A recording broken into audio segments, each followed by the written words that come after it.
Good morning बच्चों। अगले lecture में हमने दूसरी इकाई का और पहली इकाई का रिवीजन किया था। तो बच्चों आज हम इकाई 3 समझदार नन्ही का रिवीजन करेंगे। तो बच्चों सबसे पहले मैं आपको बता देती हूँ कि समझदार नन्ही इकाई जो थी हमने की थी, इसमें क्या आया था।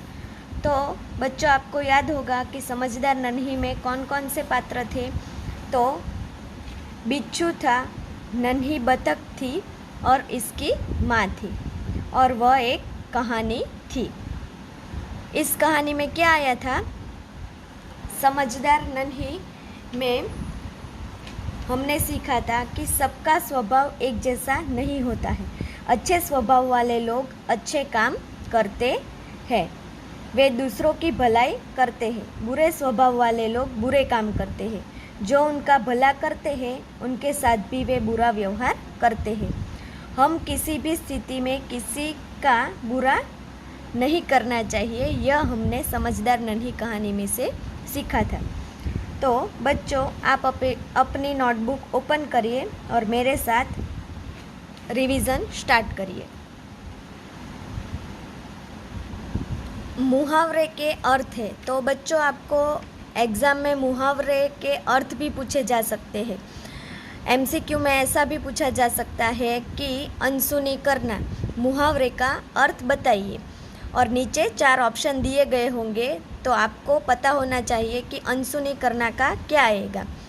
तो अनसुनी करना तो ध्यान न देना, आदत का गुलाम होना तो आदत से मजबूर होना, मन डोलना तो विचार बदलना, शर्म से पानी पानी होना तो बहुत लज्जित होना, वचन देना तो वादा करना, थिरकने लगना तो खुशी से नाचने लगना।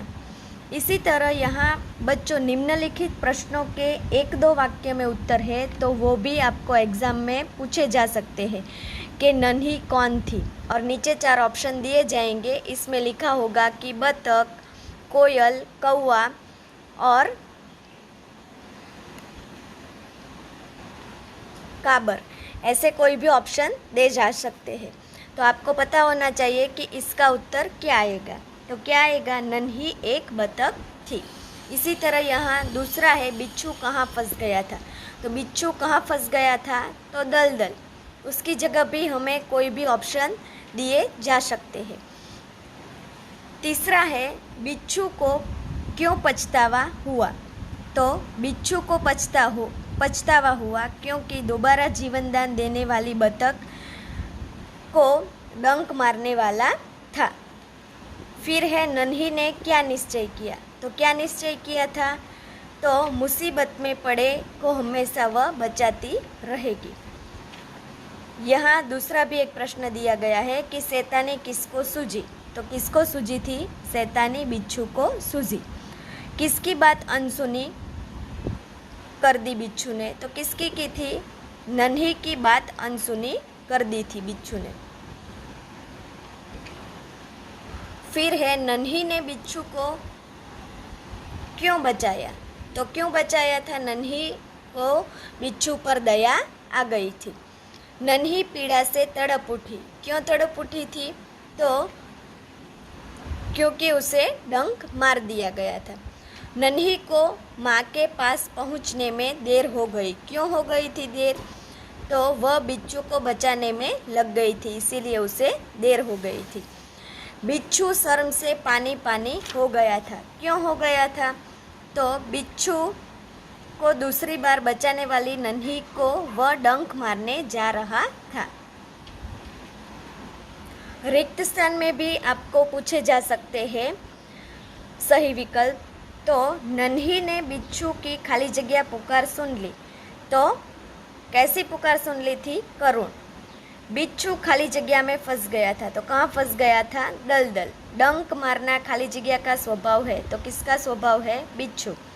मैं बिच्छू की खाली जगह आदत छुड़ा कर रहूँगी। तो कैसी आदत? तो गंदी।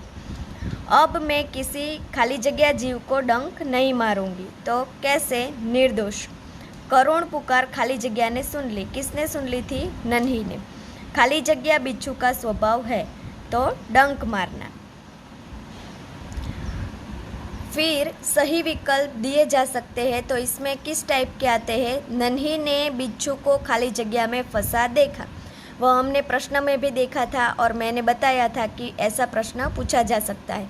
तो देखो इसका क्या ऑप्शन आएगा? ए झाड़ी, बी जाल, सी चक्कर और डी दलदल। तो किस में फंसा हुआ देखा था? डी दलदल। बिच्छू को खाली जगह सूझी, तो क्या सूझी? कल्पना, बी शैतानी, सी युक्ति और डी मनमानी। तो क्या सूझी थी? बी शैतानी। तीसरा है बिच्छू ने किसकी बात अनसुनी कर दी?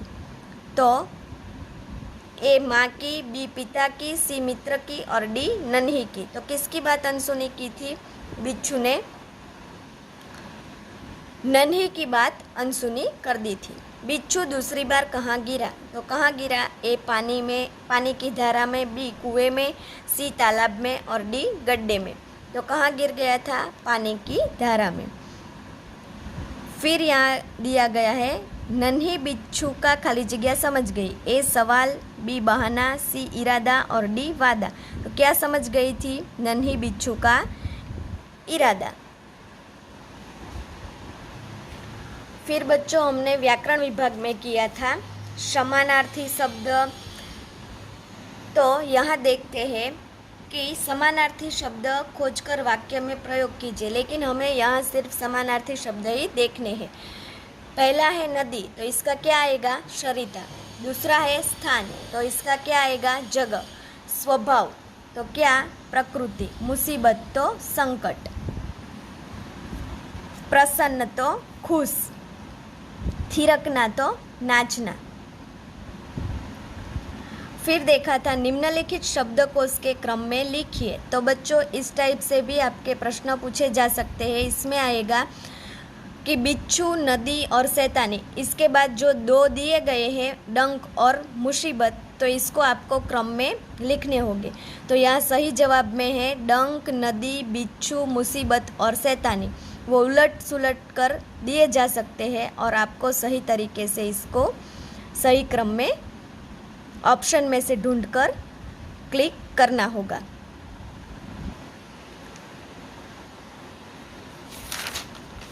फिर इस तरह के भी प्रश्न पूछे जा सकते हैं कि बिच्छू को क्या सूझी? तो ए कल्पना, बी युक्ति, सी शैतानी और डी मनमानी। तो क्या सूझी थी? सी मनमानी। बिच्छू ने किसकी बात अनसुनी कर दी थी? तो हमने आगे भी देखा था और यहाँ भी बता देती हूँ कि किसकी बात उसने अनसुनी कर दी थी? तो नन्ही की। नन्ही बिच्छू का क्या समझ गई थी? तो डी इरादा। नन्ही ने बिच्छू की क्या सुन ली? तो करुण पुकार, बी बात, सी आवाज़ और डी पुकार। तो कौन सी पुकार सुन ली थी? करुण पुकार।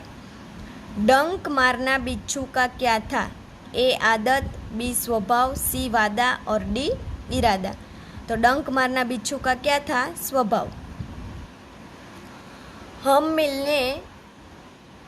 मिलके काम करेंगे, इसमें से आपको सर्वनाम ढूंढना है। तो यहाँ कौन सा आएगा सर्वनाम? तो सबसे पहले हमें सर्वनाम देखना होगा कि सर्वनाम किसे कहते हैं। तो सर्वनाम किसे कहते थे बच्चों? जो शब्द संज्ञा के स्थान पर प्रयोग किए जाते हैं उन्हें सर्वनाम कहते हैं। हमने सर्वनाम के रूप देखे थे, इसमें एकवचन और बहुवचन में थे। मैं, मुझे, मेरा, तो उसका बहुवचन हम, हमें, हमारा। तू, तुझे, तेरा, तो इसका तुम, तुम्हें, तुम्हारा। आप, आपको, आपका, तो इसका आप, आपके और आपका। यह, इसे, इसका, तो ये, इन्हें और इनका। वह, उसे, उसका, तो वे, उन्हें और उनका। फिर हमने भेद देखे थे, पुरुषवाचक, निश्चयवाचक, अनिश्चयवाचक और प्रश्नवाचक। तो पुरुषवाचक किसे कहते हैं? जो सर्वनाम शब्द बोलने वाले, सुनने वाले और अन्य व्यक्ति के लिए प्रयोग किए जाते हैं वे पुरुषवाचक सर्वनाम कहलाते हैं। तो मैं बाजार गया था, तो यहाँ मैं जो शब्द है वह सर्वनाम है। इसी तरह हमने देखा था निश्चयवाचक सर्वनाम। तो निश्चयवाचक सर्वनाम किसे कहते हैं? वो सर्वनाम है जिनसे किसी निश्चित व्यक्ति या वस्तु के बारे में हमें पता चलता है। यह मेरी बहन है, तो यहाँ जो यह शब्द है वो सर्वनाम है, यानी कि यह जो है वह निश्चयवाचक सर्वनाम है। अनिश्चयवाचक सर्वनाम, तो ऐसे सर्वनाम शब्द जिनसे किसी निश्चय वस्तु या व्यक्ति के बारे में हमें पता नहीं चलता है, वह अनिश्चयवाचक सर्वनाम कहलाते हैं। पलंग के नीचे कुछ है, लेकिन क्या है वो हमें नहीं पता, तो यहाँ कुछ शब्द है वह अनिश्चयवाचक है। इसी तरह हमने देखा था प्रश्नवाचक सर्वनाम, तो किसे कहते थे? जिन सर्वनाम का प्रयोग प्रश्न पूछने के लिए किया जाता है उन्हें प्रश्नवाचक सर्वनाम कहते हैं। तुम क्या कर रहे हो, तो यहाँ क्या शब्द है वह प्रश्नवाचक सर्वनाम है। बच्चों, इसको प्रश्न के रूप में इस तरह पूछा जाता है कि हम मिलके काम करेंगे, तो यहाँ ऑप्शन अलग अलग दिए जाएंगे। ए हम, बी मिलके, सी काम और डी करेंगे। तो इसमें से सर्वनाम क्या है वो आपको पहचानना है। तो यहाँ क्या आएगा? हम शब्द, तो ए जो है वह सही है। तो बच्चों, आपको आज समझदार नन्ही में हमने जो किया वह आपको करना होगा, और पाठ्यपुस्तक में एक बार आप पाठ को भी पढ़ लीजिएगा, ताकि आपको कोई भी प्रश्न पूछा जाए तो जवाब देने में आसानी रहेगी। और सिर्फ ये हम रिवीजन कर रहे हैं, वो सिर्फ आपको पढ़ना ही है, नोटबुक में कुछ लिखना नहीं होगा।